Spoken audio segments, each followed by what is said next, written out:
Paulo, eu quero cumprimentar você, ao Albertino, ao Ailton Pedro, diretor dessa emissora, e a todos os nossos queridos e amigos ouvintes. Como é bom ouvir sua voz aqui, Suzana. É um prazer renovado estar de volta a estes microfones que tanta história tem, né? É verdade. Tanta história tem para contar e que tantas transformações importantes produziram ao longo da história dessas últimas 2, 3 décadas aqui em Itaporanga, né? Você foi um dos, acho que o primeiro programa rádio jornalístico de Itaporanga, acho que foi o Rádio Vivo, em rádio.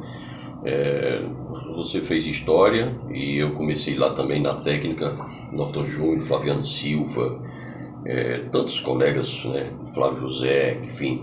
Era uma equipe muito boa, né, naquela época. Bom, a Boa Nova nasce como de fato uma boa nova, né, idealizada por Titico Pedro e que teve em nós um parceiro importante nessa luta, porque na verdade tudo começa com o sistema alternativo de comunicação. Sistema alternativo, né? É verdade, o sistema alternativo. Então, o sistema alternativo é o pai, né? É o pai da Boa Nova. Na verdade, o sistema alternativo é o pai e a mãe de todos os veículos de comunicação que surgem em Itaporanga, como um inspirador também a partir do final da década de 90, né? Então, no final da década de 90, eu tive o prazer, o privilégio de conhecer Titico Pedro, ainda na condição de vereador, e eu acho que essa nossa aproximação e essa nossa amizade mudou um pouco da história dele e muita da minha, né? Porque Titico era um homem apaixonado pelo rádio, pela comunicação. A difusão era uma paixão dele. O direito, por ser advogado, a política pelo dom de querer ajudar as pessoas, contribuir, e o rádio era uma paixão. Então, uma grande paixão na comunicação radiofônica para Titico era, de fato, algo muito intrínseco, né, à sua personalidade e ao seu íntimo. Então, o nosso primeiro grande projeto foi um programa na Rádio Cidade chamado Titico Explica. Era todo sábado. Cheguei a ouvir. Titico Explica. Então foi o primeiro empreendimento radiofônico de Titico Pedro. Ele comprou um horário na Rádio Cidade, na época inclusive muito caro. Mas todo sábado nós fazíamos esse programa. Eu apresentava e ele comentava. Titico Explica. Então ele, enfim, comentava os assuntos mais pertinentes, os mais importantes. Titico foi um homem que sempre teve uma visão crítica, nunca foi um homem vinculado ao poder, sempre aquela voz, né, a representar, a defender os interesses da coletividade acima de tudo e de qualquer coisa. Então, depois do programa Titico Explica, da Rádio Cidade, então ele idealizou o sistema alternativo de comunicação, tudo isso um paralelo, né? Então, antes do Rádio Vivo nós tínhamos o jornal na alternativa, né? Era o Jornal Central. Era, exatamente. Era o Jornal Central.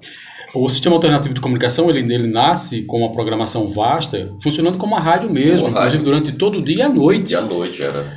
Então, na época, já tem algum tempinho, ou um tempão, era um atrativo, né, para as pessoas que estavam nas ruas, nas praças, a música tocando, a informação também. Eu tinha um programa, estreiei um programa de jornal na alternativa, havia outros colegas que também tinham programas de informação, de entretenimento, então foi uma experiência muito boa e muito importante para Itaporanga. E posteriormente, ou paralelo a isso, vem a Boa Nova, que nós também demos a nossa contribuição para ajudar a construir essa emissora. Mas, Paulo, os assuntos são muitos e vastos, e se a gente for falar de história, realmente vai tomar todo o programa. Na verdade, a minha vinda aqui hoje é rápida, ou deveria ser, né, mas já está sendo alongada, em função da luta que a gente tem travado, né, no estado todo, não apenas no Vale do Pinhacó, mas em toda a Paraíba. É uma das poucas, ou talvez a única entidade, a Fundação José Francisco de Souza, que está lutando por igualdade escolar no estado. Então, como você sabe, eu estive aqui uns 2 meses, mais ou menos há 2 meses e meio, falando sobre essa luta, que nós encaminhamos documentos para as principais promotorias de justiça da Paraíba, para a Procuradoria Geral da República, para o Ministério Público Federal na Paraíba, exatamente questionando os decretos sanitários do governo do estado e de muitas prefeituras, exatamente por conta desse apartheid escolar que eles criaram no estado e que é extremamente nocivo para a educação escolar pública, né? Por quê? Porque eles, infelizmente, abrem as escolas particulares e mantêm fechadas as escolas públicas. Então, isso realmente é algo muito prejudicial e que nós estamos questionando desde o começo do ano, fazendo uma crítica construtiva a esses decretos.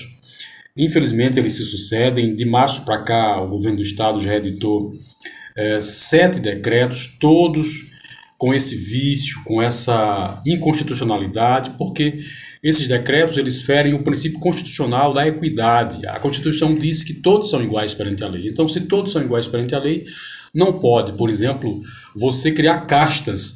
Uma casta privilegiada, que tem aulas presenciais na escola particular, e outra casta marginalizada, que é o aluno da escola pública, que não pode ter aula presencial. Inclusive, nesses decretos, e mais lamentável ainda, seguidos por muitas prefeituras, uma coisa absurda que é a discriminação nítida, explícita contra os portadores de necessidades especiais. Vejam, se eu sou pai de uma criança portadora de necessidade especial, da escola particular, o meu filho pode ter aula presencial, pode ter atividade presencial. Mas se eu for pai de uma criança portadora de necessidade especial da escola pública, meu filho não pode ter atividade presencial. Vejam que tamanho esse absurdo. Até os portadores de necessidade especial, a quem o Estado e o poder público devem ter um tratamento realmente digno, esses decretos terminam ferindo também, criminalizando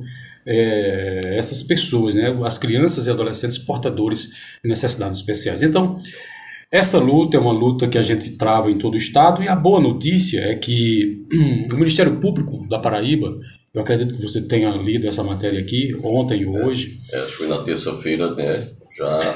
Então, o Ministério Público da Paraíba, ele ajuizou uma ação no Tribunal de Justiça do Estado, dizendo exatamente o que a gente vem falando desde o começo do ano, que os decretos sanitários em relação à educação escolar são decretos inconstitucionais, são ilegais. A gente vem dizendo com uma voz até solitária na Paraíba toda, dizendo isso. Mas, finalmente, antes tarde do que nunca, é bom que a gente diga que o Ministério Público demorou a agir, demorou a tomar uma providência diante do descalabro, da excrescência que virou a educação escolar pública na Paraíba e em grande parte dos municípios do estado e dessa região, em função desses decretos sanitários extremamente nocivos à educação escolar pública, ao mesmo tempo que são flexíveis e são muito favoráveis à educação escolar privada. Tanto é que, desde o final do ano letivo passado, as escolas particulares estão com aulas presenciais, inclusive integralmente presenciais, no ensino infantil, enquanto as escolas públicas se sucedem exatamente sem aula e pior. O grande problema advindo dessa discriminação, desse apartheid, o aumento do analfabetismo infanto-juvenil e também o aumento da fome, né? Porque essas crianças tinham antes 1 2 refeições dentro da escola e agora não tem absolutamente nenhuma alimentação, e inclusive um tempo de pandemia em que as famílias estão sem absolutamente nenhuma renda ou perderam renda. Então é um caos, é uma dificuldade muito grave, grande, é um problema que afeta não apenas o ensino, mas também a questão nutricional. Então, o Ministério Público da Paraíba ajuizou essa ação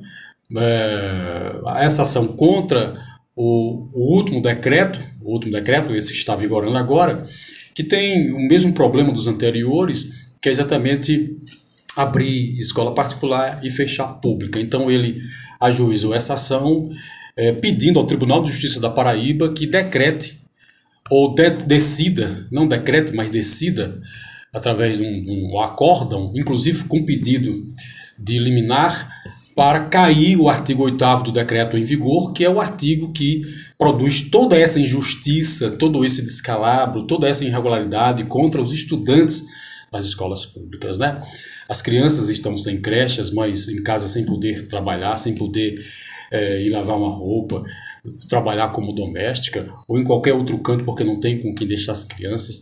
Os meninos e meninas da escola pública que mais tarde vão ter que concorrer no Enem, no concurso público, no mercado de trabalho, estão extremamente prejudicados porque essa desigualdade de ensino, Paulo, que já é grande entre escola pública e particular, ela aumenta e avança e se agrava e se torna maior a partir do momento que você fecha uma rede e abre a outra. Então, algumas pessoas às vezes não entendem essa nossa luta e acham que nós queremos abrir escola de todo jeito em plena pandemia. Não é isso. O que nós queremos é a igualdade escolar. Ou o governo e as prefeituras fecham as duas redes ou abrem as duas redes. Não há sentido, e aí a Constituição fala mais alto, de você abrir um sistema privado e deixar o público fechado. Então, se não pode abrir a escola pública, por que é que pode abrir a escola privada? Então, não há sentido sanitário, não há sentido científico, não há sentido lógico para isso. E o Ministério Público acaba de concordar conosco. Tudo que nós estamos falando nas redes sociais, desde o começo do ano, o Ministério Público está exatamente agora corroborando conosco no sentido de dizer que não é inconstitucional sim, tem que cair esse decreto. Vamos esperar agora qual vai ser a posição do Tribunal de Justiça do Estado, mas eu tenho certeza que essa luta ela vai ser gloriosa, embora que, é bom que se diga, Paulo, eu já estou finalizando, que o prejuízo à educação escolar pública ele já é um prejuízo insanável. O próprio Unicef, que é um órgão internacional das Nações Unidas, ao qual nós denunciamos também essa irregularidade na Paraíba, fez uma pesquisa que mostra que o ensino público no Brasil, com a pandemia, pelo segundo ano consecutivo fechado, e na Paraíba é pior, porque aqui se virou um apartheid, a escola particular aberta e a escola pública fechada, então aqui está mais agravado do que os demais estados. Então 20 anos de atraso na escola.